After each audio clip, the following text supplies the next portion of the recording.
தமிழகத்தில் கடந்த 10 ஆண்டு கால அதிமுக ஆட்சியில் அமைச்சராக இருந்தவர் வைத்திலிங்கம். இவர் சென்னையில் பெருங்களத்தூர் அருகே அடுக்குமாடி குடியிருப்பு கட்டுவதற்கு 27 கோடி ரூபாய் லஞ்சம் பெற்றதாக புகார் எழுந்துள்ளது.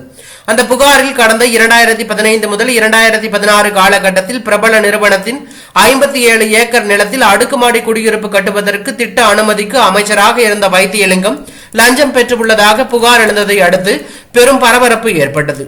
அந்த புகாரின் அடிப்படையில் அவர் மீது வழக்கு பதிவும் செய்யப்பட்டிருக்கிறது.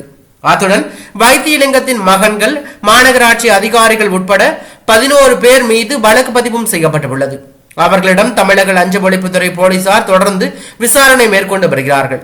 இந்த சம்பவம் அரசியல் வட்டாரத்தில் பெரும் பரபரப்பையும் அதிர்வலையும் ஏற்படுத்தியுள்ளது. இதனிடையில் வைத்திலிங்கம் கைது செய்யப்படக்கூட வாய்ப்புள்ளதாக தகவல் வெளியாகி அரசியல் வட்டாரத்தில் பெரும் பரபரப்பு ஏற்பட்டுள்ளது.